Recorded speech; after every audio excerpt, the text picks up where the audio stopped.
வணக்கம். செல்வகுமாரின் அதிகாலை வானிலை ஆய்வறிக்கை. அதிகாரப்பூர்வ வானிலை அறிக்கைக்கு இந்திய வானிலை ஆராய்ச்சித்துறை அறிக்கையை பார்க்கவும். 2024 டிசம்பர் 31 செவ்வாய்க்கிழமை அதிகாலை நிலவர வானிலை பதிவு. வங்கக்கடலில் வங்கக்கடலின் தெற்கு மத்திய பகுதியில் நிலை கொண்டிருந்த காற்று சுழற்சி இலங்கை அருகே நெருங்கியது. இலங்கையை தொட்டது. இலங்கைக்கு தெற்கு புறம், இலங்கைக்கு கிழக்கு புறம், இலங்கைக்கு தென்கிழக்கு புறத்தை தொட்டு காற்று சுழற்சியானது சுழன்று கொண்டிருக்கிறது. இது டெல்டா மாவட்டங்களில் ஆங்காங்கே மழையையும், தென் மாவட்டங்களில் குறிப்பாக இலங்கையின் மேற்கு பகுதி மற்றும் தமிழ்நாட்டின் டெல்டா மாவட்டங்களுக்கு தெற்கே இருக்கக்கூடிய ஒட்டுமொத்த கடலோர பகுதிகளுக்கும் மழை. இதில் ராமநாதபுரம் மாவட்டம் நல்ல மழை பொழிவை கொடுத்திருக்கும். ராமநாதபுரம் மாவட்டத்திலேயே ராமேஸ்வரம், தனுஷ்கோடி, மண்டபம், பாம்பன், தங்கச்சிமடம், உச்சிப்புலி போன்ற பகுதிகள் மழை பொழிவை கொடுத்திருக்கும். நல்ல மழை. இந்த நிகழ்வு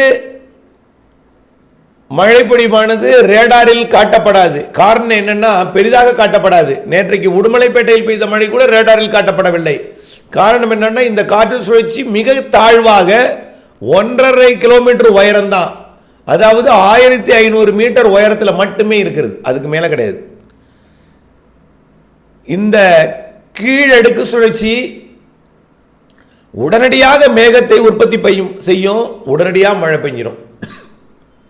அதாவது மேகமே இருக்காத மாதிரி தெளிவாக இருக்கும்.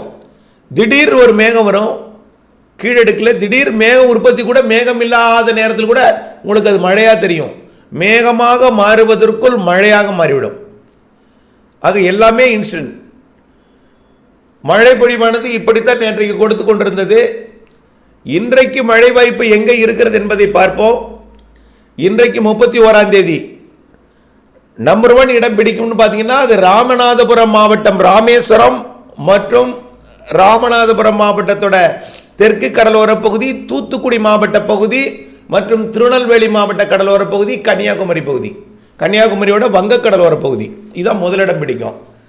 அடுத்த இடம் புதுக்கோட்டை கடலோரம், அதே போல கோடியக்கரை முனை, அதாவது நாகப்பட்டினம் மாவட்டம், வேதாரண்யம் தெற்கு கடலோர பகுதி.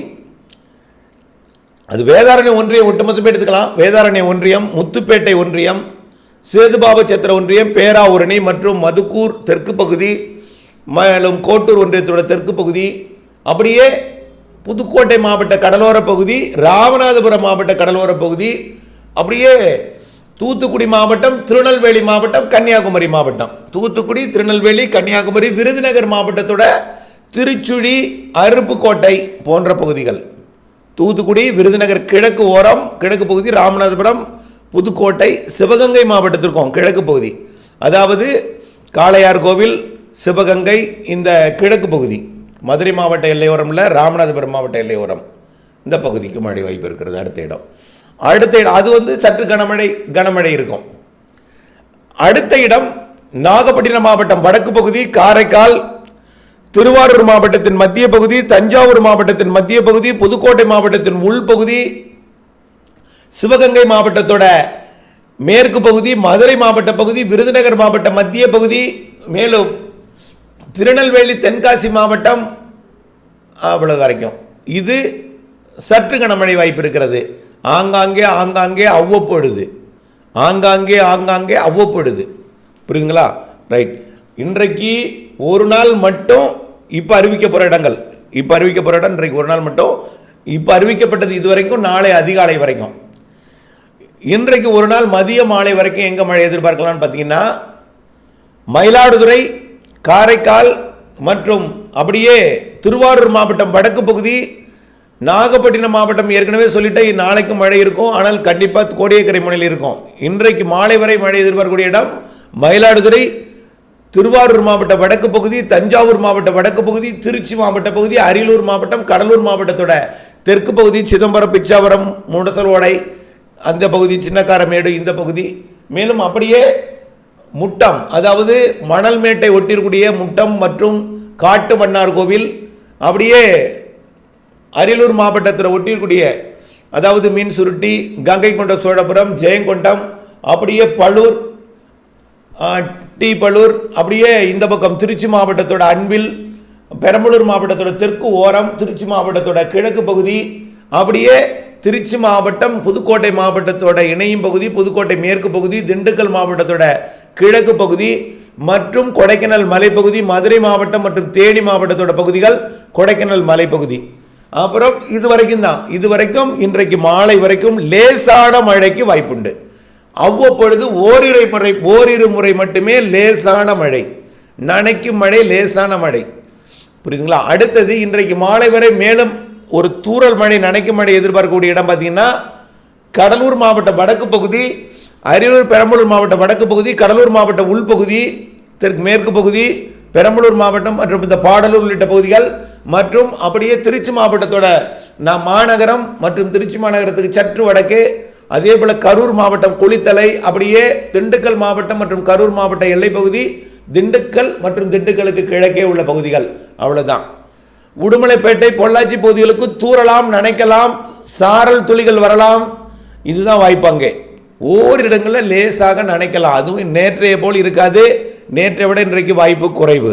கரூர் மாவட்டம், கரூர் மாநகரம், மாயனூர் மற்றும் கரூர், அப்படியே காவிரி கரையோரம் பகுதி எல்லாமே, அதே போல் ஈரோடு, நாமக்கல் மாவட்டத்துக்கெல்லாம் மேகமூட்டம், தூறல் வானிலை தான் வாய்ப்பு இருக்கு. வடகடலோரம் சென்னை, திருவள்ளூர், காஞ்சிபுரம், செங்கல்பட்டு, விழுப்புரத்துக்கெல்லாம் தூறலுக்கு தான் வாய்ப்பு இருக்கு. பெரிய மழைக்கு வாய்ப்பு இல்லை. அங்கேயே தூறல்னா அப்போ கர்நாடக எல்லையோர வடமேற்கு கோடி மாவட்டங்கள் மேகமூட்ட தூறல் மட்டும்தான். ஓகேயா? ஓகே. இன்றைக்கு 31ஆம் தேதியும் 1ஆம் தேதியும் மழை இருக்கக்கூடிய மாவட்டம் தென் மாவட்ட கடலோர பகுதி, தென் மாவட்டங்கள். நாலுமுக்கு ஊத்துக்கெல்லாம் 1ஆம் தேதி நாளை வரை இருக்கும். திருநெல்வேலி மாவட்டத்தோட மேற்கு தொடர்ச்சி மலை நாலுமுக்கு ஊத்துக்கெல்லாம் 1ஆம் தேதி வரை இருக்கும். திருநெல்வேலி, தூத்துக்குடி, கன்னியாகுமரி மற்றும் ராமநாதபுர கடலோரம், அப்படியே புதுக்கோட்டை கடலோரம் எல்லாம் நாளை வரை இருக்கும். டெல்டாவின் தெற்கு கடலோரம் நாளை அதிகாலை வரை தான் கோடியக்கரை முனைக்கு கடலில் மழை இருக்கும். இலங்கையில் மழை இருக்கும் 2ஆம் தேதி வரைக்கும். பிற பகுதிகளெலாம் இன்றைக்கு மாலை வரை தான். ரைட். வானிலை ஆய்வு நிறுவனம் 4 நாட்களுக்கு மழை இருப்பதாக சொல்லி குழம்பி போயிருக்கிறீர்கள். ஆனால் இருக்கும். அது எப்படி இருக்கும்னா புரிதல் வேண்டும் உங்களுக்கு. ஆங்காங்கே ஓரிடங்களில் தான் இருக்கும். அந்த ஓரிடங்களுக்கு எங்காவது அமையும், அவ்வளவுதான். அதனால் இதை ஒரு இப்போ தென் மாவட்டங்களில் இருக்கும், ஓரிடங்களில் இருக்கும். ஆக பிற இடங்களில் பெரிதாக மழை இருக்காது. ஆனால் மழைக்கு வாய்ப்பு இருக்கிறது, பெரிதாக மழை இருக்காது. அடுத்தது நாளைய அதாவது ஜனவரி 1ஆம் தேதி தென் மாவட்ட கடலோர பகுதியும் தென் மாவட்டம் மட்டும்தான். டெல்டாவிற்கு அதிகாலையில் லேசாக இருக்கலாம், கோடியக்கரை முனையில் அதோட விலகிடும். அதுக்கு அடுத்த மழை 8ஆம் தேதி தொடக்கம். 8 இல்லைன்னா 9ன்னு சொல்லிட்டு இருக்கேன். 8 தொடங்கினால் 11ஆம் தேதி வரைக்கும், 9 தொடங்கினால் 12ஆம் தேதி வரைக்கும். ஆகவே இதில் 2 நாள் தான் உச்சபட்சமாக இருக்கும். 8ஐயும் 12ஐயும் மையமாக வச்சு 9, 10, 11 9, 10, 11 இந்த நாட்களில் மழை இருக்கும். டெல்டா மட்டுமல்ல, கர்நாடக எல்லையோரம், ஆந்திர எல்லையோரம், கேரள எல்லையோரம் வரைக்கும் அந்த மழைப்பிடிவு கொடுக்கும். ஆக அது கொஞ்சம் வலுவான நிகழ்வாக இருக்குன்னு ஏற்கனவே சொல்லி இருக்கிறேன். அது காற்று குவிதலை கொடுக்கும். அந்த நிகழ்வோட இது திரும்ப போய் இணைய போற காரணத்தினால தான் ஏறியது மீண்டும் குமரி கடற்பகுதியிலே காத்திருந்து போய் அதோட இணைந்து தீவிரமடைந்து வரும் என்று எதிர்பார்க்கப்படுகிறது. அதுதான் மேற்கு நோக்கி நகரும். அது வந்தோன்னா அது மேற்கு நோக்கி நகரும், அரபிக்கடல் பகுதியை நோக்கி நகரும். அந்த நிகழ்வு 12ஆம் தேதி வரை கொடுக்கலாம். ஒருவேளை ஒரு நாள் லேட்டாக வந்ததுன்னா, 9ஆம் தேதி வந்ததுன்னு வச்சுங்களேன், அது 12ஆம் தேதி வரைக்கும். 10ஆம் தேதி வருது ஒரு நாள் லேட்டுனா போகி பண்டிகைக்கும் மழை வாய்ப்பு தெரிகிறது. ஆனால் அது வாய்ப்பாக எடுத்துக்கொள்ளுங்க, அச்சப்பட வேண்டாம். நமக்கு 9, 10, 11 மழை இருக்கும். புரியுதுங்களா? சரி, நல்ல மழை இருக்கும், அனைத்து மாவட்டங்களுக்கு இருக்கும், உள்ளே இருக்கும், வாய்ப்பாக எடுத்துக்கொள்ளுங்க. சரி, அதுக்கு அடுத்தது பொங்கலுக்கு ஒரு இடைவெளிங்க. சார், பொங்கலுக்கு பொங்கல் பண்டிகை எப்போதும் ஒரு வாரம் பண்டிகையாக இருக்கும். போகி, பெரும் பொங்கல், மாட்டு பொங்கல், காணும் பொங்கல் என்று வரிசையாக இருக்கும். இதில் 17ஆம் தேதி அடுத்த மழை வரப்போகுதுங்க. 17ஆம் தேதி 16 வரலாம். மாட்டு பொங்கலுக்கு அடுத்து காணும் பொங்கலுக்கு வரலாம். 16ஆம் தேதியே வரலாம். 17ஆம் தேதி கண்டிப்பாக அடுத்த நிகழ்வு தமிழ்நாட்டிற்கு மழைப்பொழிவை தொடங்கினோம். அந்த நிகழ்வு சற்று வலுவான மழைப்பொழிவாக தெரிகிறது. ஓகே. அந்த ஜனவரி 17, 18, 19, 20 தேதிகளில் வருவது ஒரு காற்றழுத்த தாழ்வு மண்டலமாக இருக்க வாய்ப்பு இருக்கு. காற்றழுத்த தாழ்வு மண்டலமாக இருந்தாலும் பேசு பொருளாக கரையை தொட்டதும் செயலிழந்துடும். கடல்ல இருக்கும் வரைக்கும் நல்ல மழை பொழிவை அனைத்து மாவட்டங்களுக்கும் கொடுக்கும்.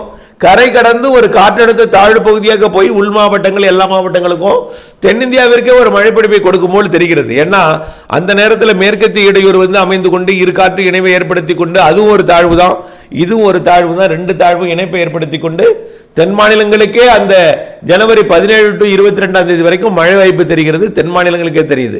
அப்போ கிருஷ்ணகிரி, தருமபுரி, பெங்களூரு, திருப்பதி, ஓசூர், அப்புறம் நீலகிரி, ஈரோடு வடக்கு, மைசூர் எல்லாமே மழை வாய்ப்பு தெரிகிறது ஜனவரி 17 to 22 உள்ள நாட்களில் என்பதை புரிந்து கொள்ள வேண்டும். சரி, அதோட மழை முடிஞ்சிருமா? இல்லை, ஜனவரி இறுதியிலையும் இருக்கு, குடியரசு தினத்தை கழித்தும் ஒரு நிகழ்வு இருக்கு, அது லேசான மிதமான மழைப்பொழிவை கொடுக்கலாம். ஆக ஜனவரியில் இந்த 1ஆம் தேதி ஒரு நிகழ்வு ஒன்று, 8ஆம் தேதியிலிருந்து 11ஆம் தேதி ஒரு நிகழ்வு ஒன்று, 17 to 20ஆம் தேதி ஒரு நிகழ்வு ஒன்று, 22ஆம் தேதி வரைக்கும் இருக்கலாம். அடுத்தது மாத இறுதி, ஜனவரியிலேயே 4 தெரியுது. ஆகவே இந்த 1ஆம் தேதியோட சேர்த்த நாள். ஆகவே நிகழ்வுகள் இருக்கிறது. நிகழ்வுகள் எப்படி மழைப்பிடிப்பை கொடுக்கும், அறுவடை நேரமாக இருக்கும், அறுவடை விவசாயிகள் இடைவெளி அறிந்து அறுவடை செய்யணும். முதல்ல வானிலை அப்டேட்ஸை பார்த்து திட்டமிட்ட வேளாண்மை செய்ய அன்போடு கேட்டுக்கொள்கிறேன். நன்றி.